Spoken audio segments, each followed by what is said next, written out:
Hi friends, welcome back to my channel. நம்ம இன்னைக்கு வெள்ளை சுண்டல் கிரேவி தான் நம்ம இன்னைக்கு பார்க்க போறோம். இது நம்ம சாதம், சப்பாத்தி, தோசை எல்லாத்துக்கும் ரொம்பவே சூட்டபிளா இருக்கும். ரொம்ப ஹெல்தியாவும் இருக்கும். சோ இத ட்ரை பண்ணி பாருங்க. நம்ம சேனலான iFamily இந்த ரெசிபி சேனலை சப்ஸ்கிரைப் பண்ணிக்கோங்க. கூட இருக்கிற பெல் சிம்பலையும் கிளிக் பண்ணிக்கோங்க. வாங்க வீடியோக்குள்ள போகலாம். ஃபர்ஸ்ட் இந்த ரெசிபி ரெடி பண்ணுறதுக்காக நம்ம மசாலா பேஸ்ட் ரெடி பண்ணணும். இப்போ ஒரு கடாயில் 1 டேபிள் ஸ்பூன் பெருஞ்சீரகம், 1 டேபிள் ஸ்பூன் குருமிளகு, 1 டேபிள் ஸ்பூன் ஜீரகம், பட்டை, ஏலக்காய், கிராம்பு, இது கூட நம்ம ஒரு 5 முந்திரி பருப்பு எடுத்து வச்சிருக்கேன். இது நல்லா நம்ம வறுத்து எடுத்துக்கலாம். ஃப்ளேம் மீடியம் ஃப்ளேமில் வச்சுட்டு ஒரு 2 நிமிஷம் நல்லா வறுத்து எடுத்துக்கோங்க. இப்போ நல்லா வறுப்பட்டுருச்சு. இப்போ இது கூட ஒரு கப் அளவுக்கு நான் தேங்காய் துருவல் எடுத்து வச்சிருக்கேன். அது இது கூட சேர்த்துட்டு ஒரு 2 நிமிஷம் நல்லா வறுத்து எடுத்துக்கலாம்.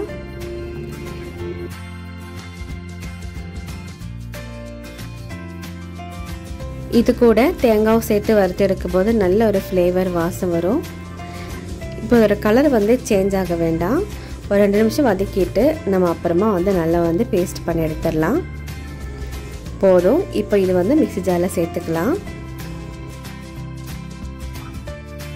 இது மிக்ஸி ஜாரில் சேர்த்தாச்சு. இப்போ நம்ம அரைக்கிறதுக்கு முன்னாடி ஒரு கப் அளவுக்கு பெரிய வெங்காயம் இல்லைன்னா சின்ன வெங்காயம் சேர்த்துட்டு நல்லா பேஸ்ட் மாதிரி அரைச்சி எடுத்துக்கலாம்.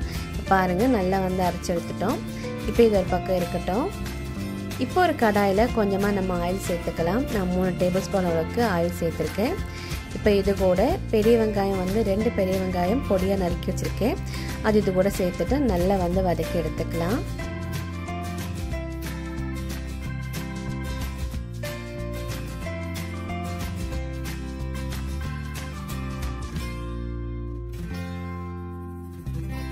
வெங்காயம் நல்லா வதங்கிடுச்சு. இப்போ இது கூட ஒரு 1/4 டேபிள் ஸ்பூன் அளவுக்கு மஞ்சள் தூள் சேர்த்துக்கலாம். சேர்த்துட்டு நல்லா வதக்கி விட்டுக்கலாம். வெங்காயம் நல்ல பொன்னிறமாக வதங்க வேண்டாம். ஒரு மீடியம் அளவுக்கு வதங்கினா போதும். இப்போ நல்லா வதக்கிட்டோம். இப்போ இது கூட இதுக்கு தேவையான மசாலாலாம் சேர்த்துக்கலாம். இப்போ இது கூட 2 டேபிள் ஸ்பூன் அளவுக்கு நம்ம மல்லித்தூள் சேர்த்துக்கலாம். 2 டேபிள் ஸ்பூன் அளவுக்கு மிளகாய் தூள் சேர்த்துக்கோங்க. கூடவே 1 டேபிள் ஸ்பூன் கரம் மசாலா சேர்த்துக்கலாம்.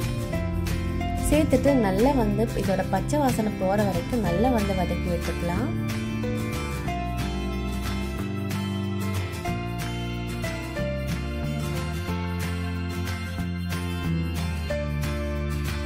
இப்போ நம்ம சேர்த்துருக்கிற மசாலாவெல்லாம் நல்லா வதங்கிடுச்சு.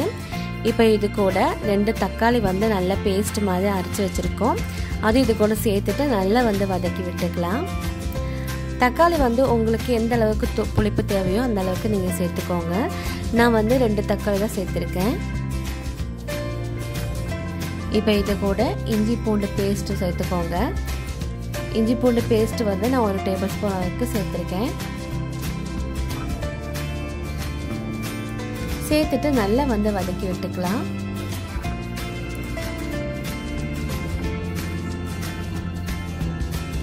கூடவே இதுக்கு தேவையான சால்ட் சேர்த்துக்கலாம்.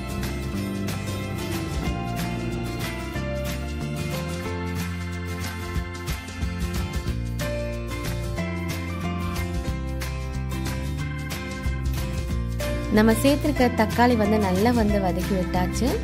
இப்போ இது கூட தண்ணி கொஞ்சமாக சேர்த்துக்கலாம். நம்ம தக்காளி அரைச்சோம் இல்லையா, அந்த தண்ணி கொஞ்சம் இது கூட சேர்த்துருக்கோம். சேர்த்துட்டு நல்லா மிக்ஸ் பண்ணி விட்டுடலாம்.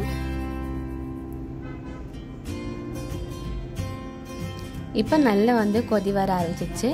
இப்போ 2 நிமிஷம் நம்ம மூடி வச்சிடலாம். ஃப்ளேம் மீடியம் ஃப்ளேமில் வச்சுக்கோங்க.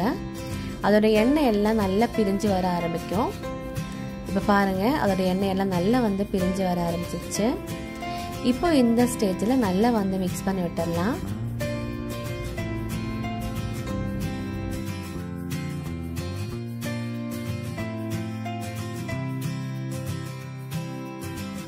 இப்போ இது கூட நம்ம அரைச்சி வச்சிருக்கிற மசாலா சேர்த்துக்கலாம்.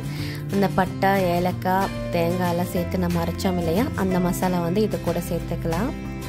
சேர்த்துட்டு நல்லா கலந்து விட்டுக்கோங்க.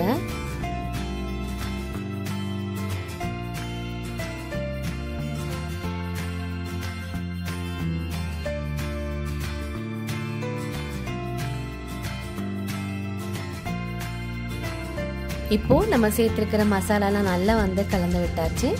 இப்போ அந்த மசாலா நல்லா வந்து கொதிக்க ஆரம்பிச்சிருச்சு. இந்த ஸ்டேஜில் நம்ம ஏற்கனவே வேக வச்சுருக்கிற 250 கிராம் அளவுக்கு நான் வெள்ளை சுண்டல் வந்து எடுத்து வச்சுருக்கேன்.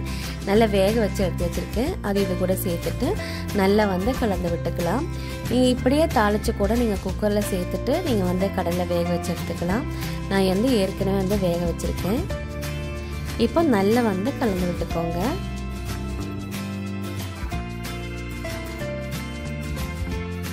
இப்போது நல்லா வந்து கலந்து விட்டதுக்கப்புறமா ஒரு 2 நிமிஷம் நம்ம வந்து மூடி வச்சிடலாம். இதோட எண்ணெயெல்லாம் நல்லா வந்து திரண்டு வர ஆரம்பிக்கட்டும். இப்போ பாருங்கள், சூப்பரான சுண்டல் கிரேவி ரெடி ஆயிடுச்சு. இது சாதம், தோசை, சப்பாத்தி எல்லாத்துக்கும் சூப்பரான காம்பினேஷனாக இருக்கும். இதே மாதிரி நீங்கள் ட்ரை பண்ணி பாருங்கள்.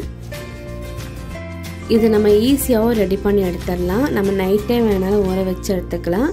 இல்லைன்னா நம்ம கொஞ்சமாக கொதிக்கிற தண்ணியில் சேர்த்துட்டு நல்லா கொதிக்க விட்டுட்டு அந்த சுண்டல் கடலை வந்து நல்லா ஆற வச்சாலும் அந்த சுண்டல் கடலை வந்து நல்லா வந்து ஊறிடும். இப்போ இதுக்கு மேலாக கொஞ்சமாக மல்லித்தலை வந்து நல்லா வந்து கட் பண்ணி சேர்த்துக்கலாம். இப்போது நல்லா வந்து கலந்து விட்டுட்டு நம்ம வந்து சேவ் பண்ணி எடுத்துக்கலாம்.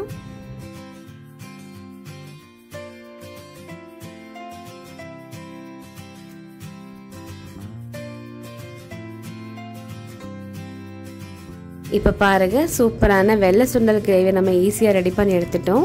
இதே மாதிரி நீங்கள் வீட்டில் ட்ரை பண்ணி பாருங்கள். ரொம்பவே டேஸ்ட்டாக இருந்துச்சு.